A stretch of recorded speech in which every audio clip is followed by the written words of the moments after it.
네, 여러분 안녕하세요. 화학토 온라인 수업을 위한 강의 영상입니다. 오늘은 1단원의 이제 마지막 7번째 내용으로 묽은 영역의 총괄성 중에 첫 번째 내용을 시작하도록 하겠습니다. 예, 우리가 이제 기체, 액체, 고체에 대해서 살펴봤고요. 그 다음에 용액의 농도에 대한 얘기를 살펴봤는데요. 예, 묽은 용액은 순수한 물과는 다른 여러 가지 성질들이 있습니다. 그래서 오늘은 그런 이제 물과는 다른 묽은 용액이 가지는 성질 몇 가지에 대해서 살펴보는 시간이 되겠습니다. 교과서 58페이지를 펴시고요. 지금부터 시작하겠습니다. 네, 이번 단원의 핵심 개념은 증기압력 내림, 그 다음 끓는 점 오름, 어는 점 내림, 그 다음에 삼투압이 되겠는데요. 오늘은 어는 점 내림까지 하고 그 다음에 다음 강의에서 이제 삼투압에 대한 얘기를 해보도록 하겠습니다. 네, 그럼 학습 목표. 묽은 용액의 증기압력 내림, 그 다음에 끓는 점 오름, 어는 점 내림이 무엇인지 이제 알아보고요. 일상생활에서의 예를 들어보자 라는 거고요. 그 다음에 두 번째, 이제 다음 시간이 되겠죠. 삼투 현상을 관찰하고 삼투압을 설명할 수 있다. 근데 이거 사실 우리 통합과학 시간에 배웠었습니다. 그래서 그 내용까지 해서 두 강으로 이제 이 내용을 진행하도록 하겠습니다. 네, 그러면 도입 물음 한번 볼까요? 예, 더운 날 시원한 음료를 만들려고 물과 주스를 각각 냉동실에 넣어두었더니 물은 단단하게 얼었지만 주스는 잘 얼지 않았다. 요구르트 같은 거 얼려본 친구들은 잘 알 거예요. 물보다 요구르트 좀 잘 안 얼어요. 그럼 물보다 주스가 잘 얼지 않는 까닭은 무엇인가? 잘 안 언다라는 건 뭐냐면 물은 0도에서 어는데 얘가 잘 안 언다. 그 얘기는 어는 온도가 더 낮다라는 거죠. 그래서 주스는 어는 온도, 어는 점이라고 합니다. 어는 점이 물보다 낮기 때문입니다. 어는 점이 왜 낮아질까? 이제 이런 이야기를 하게 되는 거죠. 그러면 먼저 자료 해석해서 해보기 58페이지에 요거 한번 볼 텐데요. 요거는 이제 뭐냐면 우리 증기압 측정하는 제2자관 저번에 공부했었는데 같은 온도에서 같은 양의 하나는 물이고요. 그 다음에 또 하나는 설탕물이에요.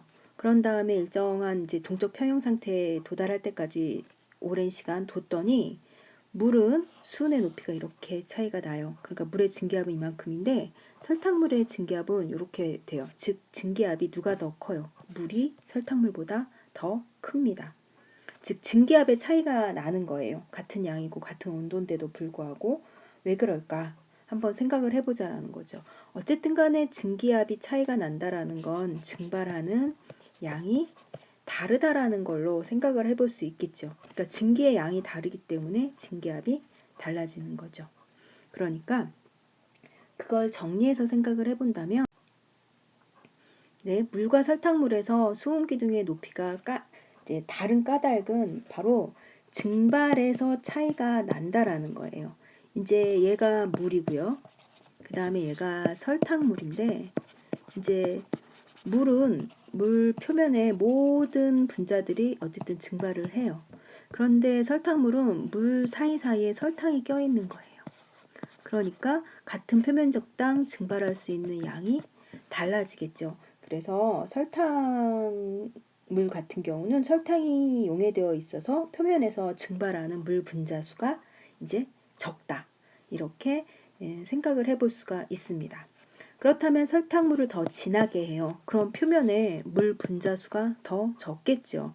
그러면 증기압이 더 낮아질 겁니다. 증기압이 더 낮아지면 높이가 수은기둥 높이가 더 낮아지겠죠. 더 낮아진다. 이렇게 생각을 해볼 수 있겠습니다. 이제 이러한 자료 해석을 정리해 놓은 내용이 이제 59페이지부터인데요. 바로 같은 온도에서 물보다 설탕물은 잘 증발하지 않습니다. 이때 물은 순수한 용매이고요. 그 다음에 설탕물은 용액이 되죠. 이처럼 용질이 비휘발성이에요. 그러니까 용질은 증발하지 않는 애예요. 이처럼 비휘발성 용질이 녹아있는 경우 용질 분자가 용액 표면의 일부분을 차지하기 때문에 표면에서 증발하는 물 분자 수가 감소합니다. 아까 얘기했던 거예요. 얘는 순수한 용매, 그럼 표면에 있는 모든 분자가 증발을 할 수가 있는데 중간중간에 용질이 껴있다면 그 용질 때문에 같은 시간 동안에 표면에서 증발하는 물 분자 수가 더 작아지는 거죠. 그래서 용매, 순수한 용매에 비해서 용액이 되면 증기압이 감소하게 됩니다. 이것을 바로 증기압력 내림이라고 얘기하는 거죠. 그래서 증기압력 내림, 용질에 녹아있는 용액은 순수한 용매보다 증기압이 낮아진다라는 겁니다. 그래서 이 그래프를 한번 보면요, 같은 온도에서 용매의 증기압력을 P 제로 5라고 할 때 같은 온도이지만 용액은 증기압력이 이렇게 작아지게 되는 거예요. 이때 순수한 용매의 증기압력에 대해서 용액의 증기압력의 이 차이, 요 델타, 요것을 바로 증기압력 느림 델타 P라고 얘기합니다.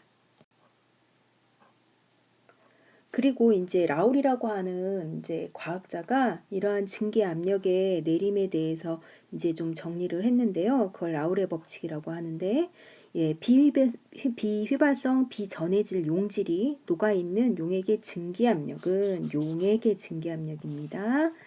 순수한 증기압력과 용액 내 용매의 몰 분율을 곱한 것과 같다 해가지고 이런 식으로 표현이 되는데, 이게 무슨 얘기냐면 순수한 용매만 있어요. 그러면 용매의 몰 분율이 이제 1이 되겠죠. 순수한 용매.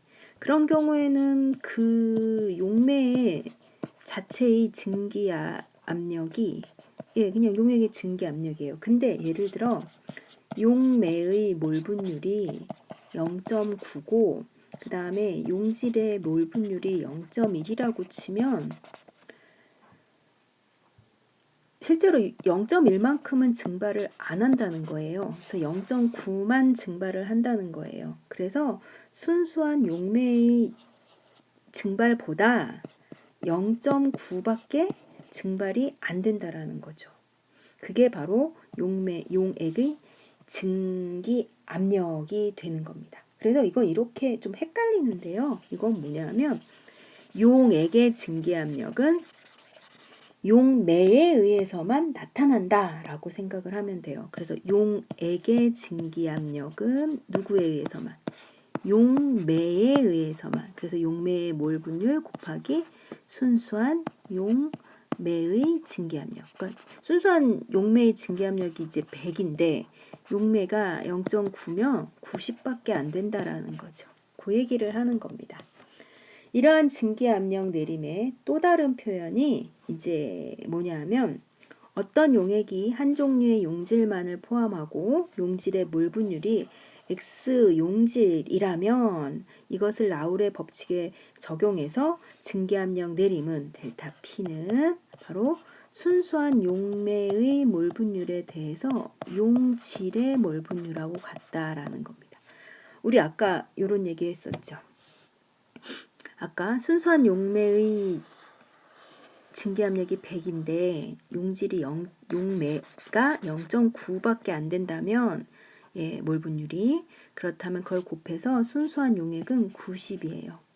그러면 처음에 용액이 100이 용매가 100이었는데 용액의 증기압이 90. 그러니까 10만큼이 바로 증기압력 내림이죠.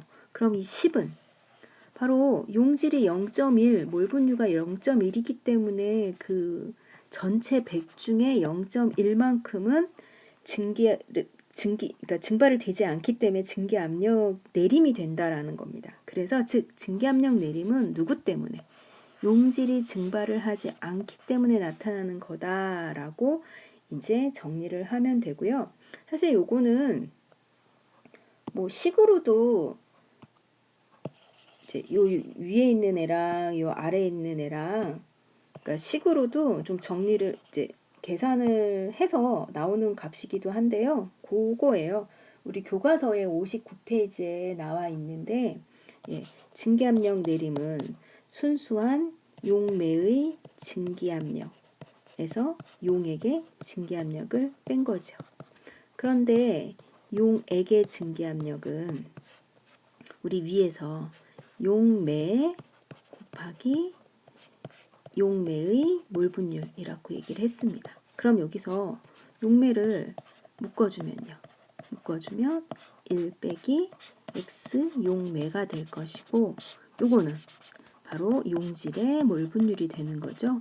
이렇게 계산을 해서 나온 값이기도 하고요. 아니면 숫자를 이렇게 넣어서 아까 설명을 했던 것처럼 순수한 용매의 증기압력이 100인데 용매는 0.9 차지하고 있고 용질이 0.1 차지하고 있다면 용액은 100 중에 실제로는 90밖에 증발을 못해서 용액의 증기압력은 90이 되고 그 차이 바로 10은 용질 때문에 증발을 못한 거다. 이렇게 정리를 하면 되겠습니다. 헷갈리겠지만 용액의 증기압력은 용매 때문에, 그 다음에 증기압력 내림은 용질 때문에 나타나는 현상이다. 이렇게 기억을 하고 있으면 되겠습니다. 그럼 연습해보기 한번 해볼 텐데요. 59페이지에 가운데 밑에 보면 연습해보기 문제가 있는데 25도에서 물 108g에 포도당 45g을 녹인 수용액의 증기압을 구해보자. 단, 물의 분자량은 18, 포도당의 분자량은 180이고 25도씨에서 순수한 물의 증기압력은 24mmHg이다 했는데, 얘는 이제 어떤 방법을 썼냐 하면요. 증기압력 내림을 구해서 순수한 증기압에서 증기압력 내림을 빼서 수용액의 증기압력을 구했습니다. 그래서 용질의 몰분율을 구하는 거예요. 그럼 전체의 몰분율 분의 포도당의 몰분율이 되는 거죠. 여기서 6몰. 6몰은 뭐 얘기하는 거냐 하면 그 물이 108g이니까 108 나누기 18 하면 6몰 나오죠. 그 얘기하는 거예요. 그 다음에 포도당의 몰수는 180분의 45 그렇게 하면 0.25가 나오죠. 4분의 1. 그래서 0.25. 요거가 총 몰수예요. 중에 포도당이 차지하는 건 0.25가 되겠고요. 그럼 얼마가 나오냐면 0.04 몰분율이 나옵니다. 그러면 증기압력 내림은 바로 포도당 용질 때문에 생기는 거니까 24 곱하기 0.04. 그러면 0.96이 나오게 되고요. 그러면 수용액의 증기압력은 용매의 증기압력에서 용액의 증기압력 내림을 뺀 값, 그렇게 해서 23.04가 나오게 됩니다. 이렇게 해도 되고요. 사실 이걸 얘기해도 됩니다. 용액의 증기압력은 순수한 용매의 증기압력 곱하기 용매의 몰분율, 이렇게 해도 되죠. 여기다 집어넣으면 순수한 용매의 증기압력이란 24. 그 다음에 용매의 몰분율은 6 더하기 0.25분의 6. 이렇게 하면 또 한 방에 계산을 할 수가 있습니다. 뭐 어떤 방법을 쓰든 여러분이 편리한 방법을 쓰면 되겠습니다. 그럼 핵심 개념 확인하기 한번 해볼까요? 바닷물은 순수한 물보다 증기압이 높다 낮다. 바닷물은 용질이 포함되어 있어요. 증발 잘 못해요. 그러니까 증기압이 낮다 하고 나와야 됩니다. 그 다음에 25도에서 물 54g에 요소 7.5g을 녹인 수용액의 증기압을 구해보자 그랬습니다. 용액의 증기압은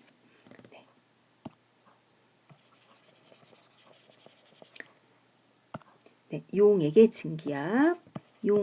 증기압은 순수한 용매의 증기압에 대해서 뭐만으로 누구만 증발하죠? 용매만 증발하죠. 그래서 이렇게 구해줄 수 있어요. 그럼 우리 용매의 몰분율을 구해볼 수 있겠죠? 물 54g이면 18분의 54. 그래서 이거 얼마 나오죠? 3몰이에요. 3몰. 그 다음에 요소는 60, 화학식량이 60인데 7.5g이에요. 그럼 얼마? 0.125몰이 나옵니다. 그래서 용매의 몰분율은 3 플러스 0.125. 그 다음에 네, 분의 3. 뭐 요거 계산 한 번에 안 되지만 뭐 여러분이 계산해 보면 되니까요. 그렇게 해서 용액의 증기압은 순수한 용매의 증기압 24 곱하기 3 플러스 0.125 분의 3. 이거 계산하면 되겠죠. 이렇게 하면 23.04가 나옵니다. 네, 그러면 교과서 60페이지로 들어가서요. 넘어가서 이러한 증기압력 내림 때문에 생기는 현상에는 무엇이 있을까 해서 두 가지가 나옵니다. 바로 끓는 점 오름과 어는 점 내림이라고 하는 현상입니다. 그 중에 첫 번째 끓는 점 오름에 대해서 살펴볼 건데요. 여러분 끓는 점이라는 게 뭔지 알아요? 외부 압력과 뭐가 같아지는 지점? 바로 증기압이 같아지는 지점을 얘기합니다. 예를 들어 지금 외부 압력이 대기압 1기압이에요. 그러면 온도에 따라서 증기압이 이렇게 올라가다가 증기압의 크기가 760이 되는 그때 바로 끓게 되는 거죠. 예를 들어 물이라면 100도에서 끓게 됩니다. 그런데 얘가 용액이 돼요. 용액이 되면 증기 압력이 내려가요. 그렇기 때문에 똑같이 끓어도 외부 압력 760까지 도달하기, 그러니까 같은 100도인데 아직 760에 도달하지 않았어요. 그러면 안 끓게 되겠죠. 그래서 온도를 조금 더 올려야 됩니다. 그래서 760과 같아지는 이 지점이 바로 끓는 점이 되는 거죠. 그러니까 순수한 물에 비해서 뭐가 들어가면 끓는 점이 높아지게 돼요. 이때 높아지는 그 양 델타 TP, 이거는 끓다, 보일 맞나요? 네, 그거를 얘기합니다. 그래서 이 끓는 점 오름을 델타 TB라고 얘기를 합니다. 그러니까 용액의 증기압력이 순수한 용매의 증기압력보다 낮으므로 더 높은 온도까지 가열해야 외부 압력과 같아지기 때문인 거예요. 이거는 여러분이 경험적으로도 알아요. 라면을 끓일 때 라면 스프를 먼저 넣고 끓이면 라면을 더 맛있게 끓일 수 있다, 이런 얘기 되게 많이 하는데요. 그 이유는 그러니까 그 이유라고 생각할 수 있는 과학적인 근거는 스프를 넣으면 용액이 돼서 100도보다 더 높은 온도에서 물이 끓게 되죠. 거기다 면을 집어넣으면 더 높은 온도에서 면이 익으니까 더 짧은 시간 동안에 면을 익힐 수가 있습니다. 그러면 더 퍼지지 않은 쫄깃쫄깃한 라면바를 느낄 수 있겠죠. 과학적인 근거예요. 과학적으로 왜 그게 더 맛있다라고 얘기를 하느냐 하는 거죠.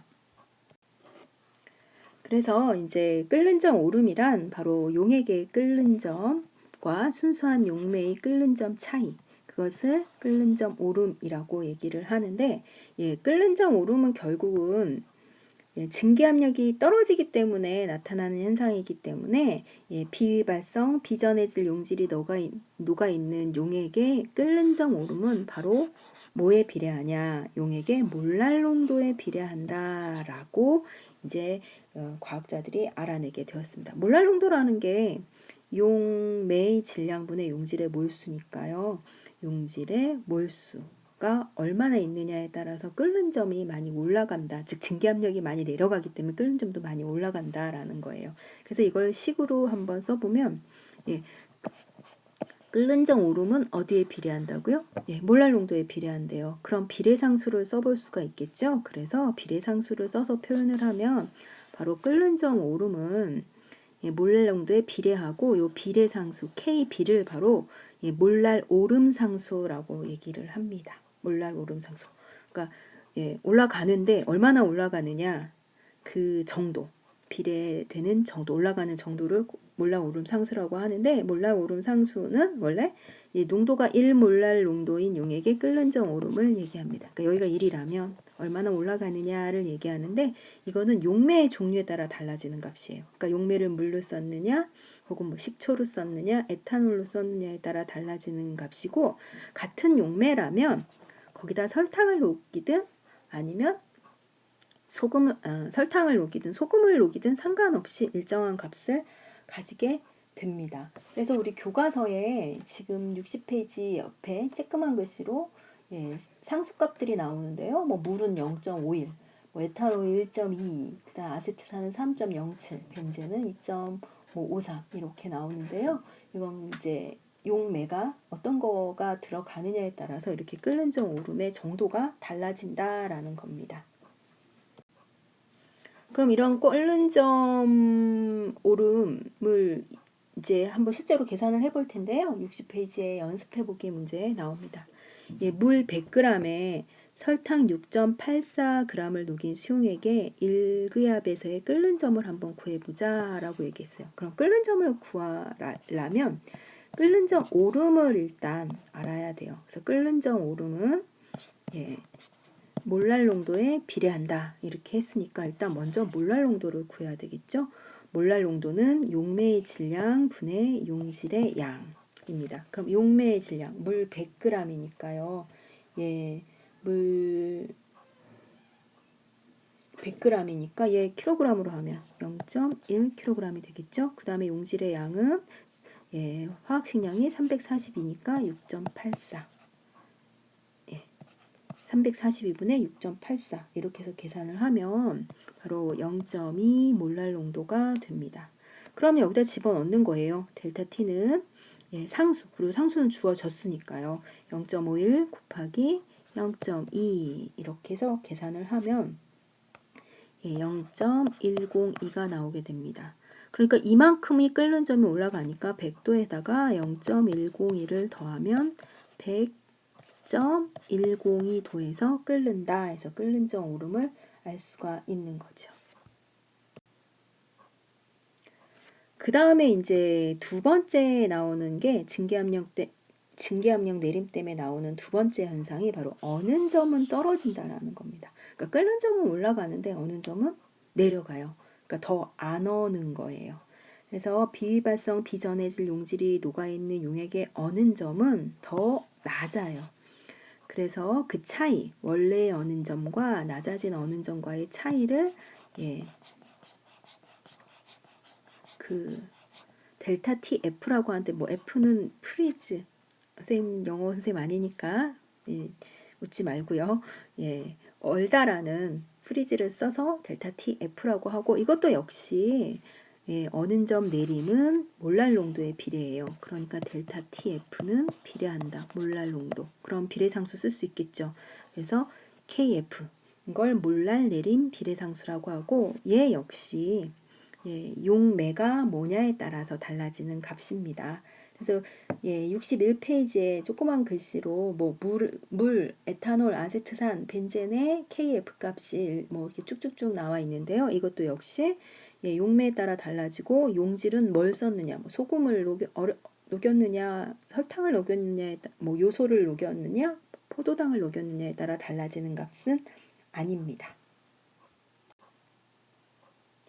그래서 이러한 끓는 점 오름과 어는 점 내림도 어는 점 내림도 글이 이제 연습을 한번 해볼 수 있는데요. 문제풀이를 해볼 수 있는데 61페이지에 가운데 연습해 보기를 한번 볼게요. 1기압에서 어떤 설탕 수용액의 끓는 점이 100.255도였대요. 얘 어는 점을 구해보래요. 이거 조금 복잡하네요. 끓는 점이 100.255라면 끓는 점 오름이 0.255였다는 얘기고요.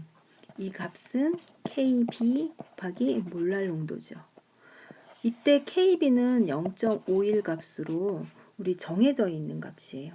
그래서 여기서 우리는 몰랄 농도, 이 용액의 몰랄 농도를 알 수가 있습니다. 그래서 델타 TB는 KBM을 이용해서 몰랄 농도를 구하면 0.51분의 0.255 바로 0.5 몰랄 농도가 나오는 거죠.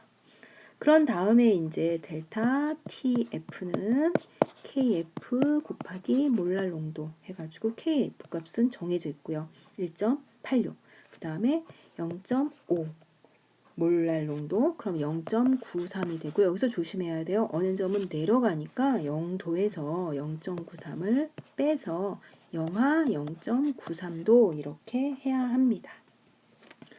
그래서 뭐 끓는 점 오름이나 어는 점 내림은 그냥 얼마나 올라가느냐 내려가느냐는 몰랄 농도에 비례한다. 얘가 만약에 끓는 점이라면 B를 쓰면 되고 얘가 어는 점이라면 F를 쓰면 된다. 이렇게 간단하게 기억을 하고 있으면 되겠습니다. 참고로 그래프를 하나 볼 텐데요. 이거 원래 저 뒤에 이제 평형 단원에서요. 평형 단원에서 상평형 그림이라고 하는 거예요. 온도나 압력에 따라 물질의 세 가지 상태를 나타내는 그림인데 요 파란색이 순수한 물의 상평형 그림이에요. 그래서 이제 요게 온도에 따라서 증기압이 얼마나 되느냐인 거고, 요거는 이제 어는 점. 그래서 이러한 그래프에서 일기압하고 만나는 점이 어는 점, 그 다음에 일기압하고 만나는 요 곡선이 끓는 점이에요. 그래서 물은, 순수한 물은 0도에서 얼고 그 다음에 100도에서 끓어요. 그런데 증기압력 내림 현상이 있으면서 그래프 전체가 이렇게 내려가요. 그래프 전체적으로 내려가면요. 이렇게 내려갔어요. 그러면 걔가 외부 압력 일기압이랑 만나는 점이 달라지게 되죠. 그래서 이렇게 이게 끓는 점 오름, 그 다음에 얘는 이렇게 어는 점 내림, 이렇게 원래 설명을 할 수가 있습니다. 근데 이 그래프는 저 뒤에 상평형 때 배우는 거니까 여기서는 아 그런 게 있나 보다 정도 여러분이 보고 지나가시기 바랍니다. 그러면 61페이지에 중간 밑에 연습 문제 밑에 물음 한번 해볼 텐데요. 예, 물 250g에 요소를 6g이 용해된 용액에서 끓는 점과 어는 점을 한번 구해봐라 라는 겁니다. 예, 이거 어떻게 할 수 있을까요? 몰랄 농도만 구하면 돼요. 네, 몰랄 농도는 물의 질량 250을 1000으로 나눠야죠. 그래서 선생님이 이렇게 바로 쓸게요. 그 다음에 예, 분해, 그러니까 몰랄 농도는 용매의 질량 분해 용질 몰수. 선생님이 이거 바로바로 쓰는 거예요. 용매의 질량을 1000으로 나눠야 되니까 바로. 그 다음에 용질의 몰수는 분자량 분의 질량. 분자량이 얼마죠? 60. 그 다음에 질량이 6. 이렇게 하면 바로 계산 나오죠. 네, 4 해가지고 0.4 몰랄 농도가 됩니다. 그러면 델타 TB는 0.51. 이거 선생님이 외우고 있는데 이거 뭐 안 외워도 돼요. 끓는 점 오름은 0.51 곱하기 0.4니까 0.204가 되죠. 그래서 끓는 점은 바로 100.204도가 됩니다. 그 다음에 델타 TF 어는 점 내리면 선생님 이거 외우고 있지만 안 외워도 됩니다. 주어집니다. 상수값이니까 이렇게 해서 계산을 해보면 0.744. 그러니까 어는 점은 영하 0.744도가 됩니다. 744? 7, 여기 얼마나 나오나요? 744인가요? 704인가요? 지금 계산, 요게 좀 불확실한 값입니다. 여러분이 한번 검토해 보세요. 네, 그래서 61페이지의 맨 밑에 보면 이런 묽은 용액의 끓는 점 오름과 어는 점 내림은 사실 뭐 포도당을 녹였냐, 요소를 녹였느냐, 설탕을 녹였느냐와 상관없이 용액의 농도와만 관련이 있습니다. 그래서 한번 볼까요? 순수한 물에 끓는 점은 100이에요. 근데 몰랄 농도가 1이 되면 델타 TB만큼 올라가요. 그런데 얘가 2개가 돼요. 그러면 델타 TB의 2배만큼 올라가요. 3이 되면 그대로 올라와 있죠. 즉 비례한다라는 거예요. 델타 T B는 바로 누구에 비례한다? 몰랄 농도에 비례한다는 거예요. 어념전도 마찬가지예요. 0도인데 요만큼 농도가 이를 때는 요만큼 내려가요. 그런데 농도가 2배가 되면 이만큼 올라가요. 즉 어는 점 내림은 뭐하고 관련이 있다? 몰랄 농도랑만 관련이 있다라는 얘기입니다. 네, 이처럼 어는 점 내림을 이용하면 용질의 분자량도 구할 수가 있는데요. 분자량을 구하는 요 자료 해석은 사실 수행평가에서 할 거기 때문에 요 내용은 넘어가고요. 이 해보기만 넘어가는 겁니다. 뭐 정리, 요게 이제 수행평가에 해당하는 거니까 여러분들이 한번 해보고요. 이렇게 끓는 점 오름과 어는 점 내림을 이용해서 분자량을 어떻게 알 수가 있냐면, 예를 들어 어떤 용액이 뭔지 모르는데 끓는 점을 조사했더니 일기압에서 100도가 아니에요. 100도가 아니라 뭐 101점 뭐 몇 도예요. 그럼 얘가 뭐가 섞여 있길래 이렇게 101점 뭐 얼마가 나오지? 라고 하는 걸 끓는 점 오름을 이용해서 할 수 있다라는 거예요. 이제 뭐냐면 용매가 Wg이고 분자량이 M인 그런 용질이 스몰 w만큼 녹아 있다. 그러면 델타 TB는 KB 곱하기 몰랄 농도. 몰랄 농도는 용매의 질량을 1000으로 나누고 그 다음에 얘를 분자량으로 나눠서 이렇게 계산을 하면 되잖아요. 그렇게 해서 계산을 하면 분자량 M을 구할 수 있다라는 건데요. 이 공식 외우지 마세요. 공식 이것만 외우면 돼요. 요것만 외우고 우리는 몰랄 농도 구하는 걸 알고 있으니까. 그래서 굳이 공식으로 외우지 말고요. 델타 TB든 델타 TF든 몰랄 농도에 비례한다. 그래서 비례상수, 몰랄 오름상수, 몰랄 내림상수 이것만 이용하면 됩니다. 그러면 이런 일상생활에서 끓는 점 오름과 어는 점 내림은 어디에 얼마큼 쓰고 있는 건가? 많이 쓰고 있습니다. 일상생활에서 끓는 점 오름, 어는 점 내림은 예를 들어 이거 여러분들은 잘 모를 텐데 겨울에 그러니까 엔진이 돌아가면 열이 나잖아요. 그래서 그걸 식히기 위해서 냉각수라는 게 있어요. 근데 겨울에 부동액이라는 걸 넣어요. 우리나라 같은 경우 영하 20도 이하에서도 안 어는. 근데 그게 왜 그러냐면 여기가 굉장히 에틸렌 글리콜이라고 하는 애가 되게 많이 섞여 있는 용액이에요. 되게 진한 용액이요. 그럼 끓는 점은 올라가고 어는 점은 내려가겠죠. 그래서 영하 20도에서도 안 어는 그런 용액이 됩니다. 그래서 냉각수가 끓거나 어는 걸 방지하기 위해서 부동액을 쓰고요.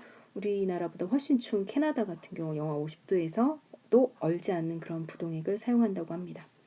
그 다음에 겨울철 눈이 쌓인 도로에 염화칼슘을 뿌려요. 염화칼슘을 뿌리면 얘가 이제 표면에 뿌리는 거죠. 그러면 표면에 뭐 차들이 이렇게 다니면서 마찰에 의해서 이렇게 일부 얼음이 녹을 텐데 얘를 그냥 두면 얘네가 다시 얼어버리죠. 그래서 미끌미끌한 빙판이 돼요. 근데 눈을 온 다음에 거기다가 염화칼슘을 뿌리면 염화칼슘이 물에 녹으면서 열을 발생시키고 그러면서 이제 그 열에 의해서 염화칼슘이 이제 눈을 녹여서 용액이 되거든요.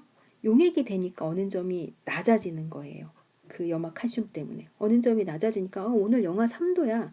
그런데 이렇게 표면에 눈이 왔는데 염화칼슘을 뿌렸어. 그러면 그게 녹겠죠. 근데 어는 점이 낮아지기 때문에 영하 3도에서도 다시 얼지 않는 거예요. 그래서 영하의 온도에서도 얼지 않는 그런 게 됩니다. 그래서 뭐 사실 뭐 염화칼슘이 없다면 뭐 설탕이나 소금 같은 걸 뿌려도 돼요.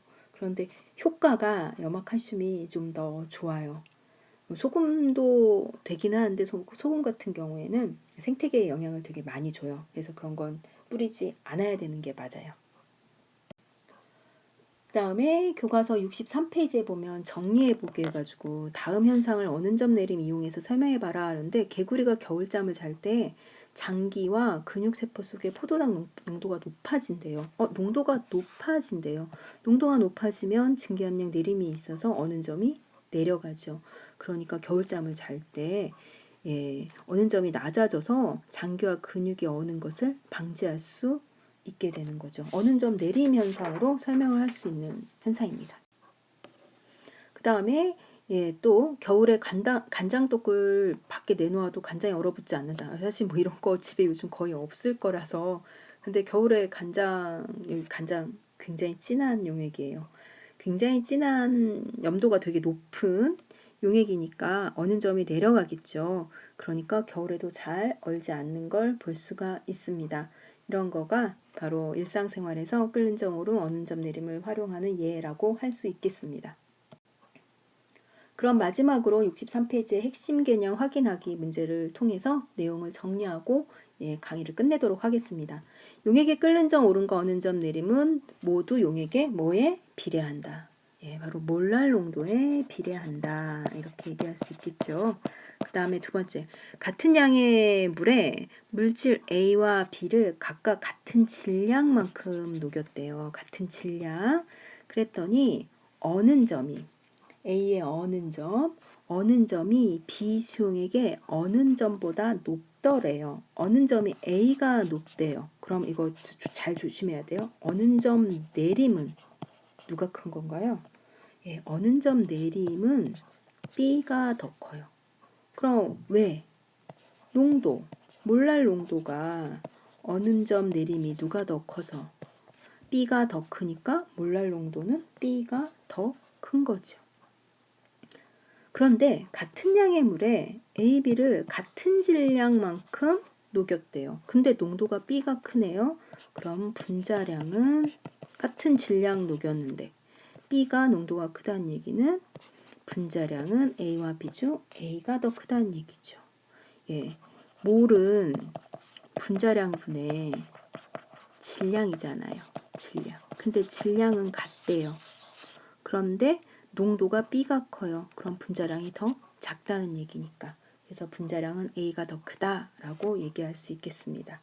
이렇게 해서 우리 오늘 증기압력 내림과 끓는 점 오름, 어는 점 내림에 대한 현상을 살펴봤고요. 요게 한 35분이 좀 넘어가요. 조금 천천히 차근차근 하느라고 좀 길어졌는데, 예, 다음 시간에는 이러한 증기압력 내림에 의해서 그러니까 묽은 용액에서 나타나는 또 다른 현상인 삼투 현상에 대해서 살펴보도록 하겠습니다. 예, 여러분들 지금까지 강의 듣느라고 수고하셨습니다.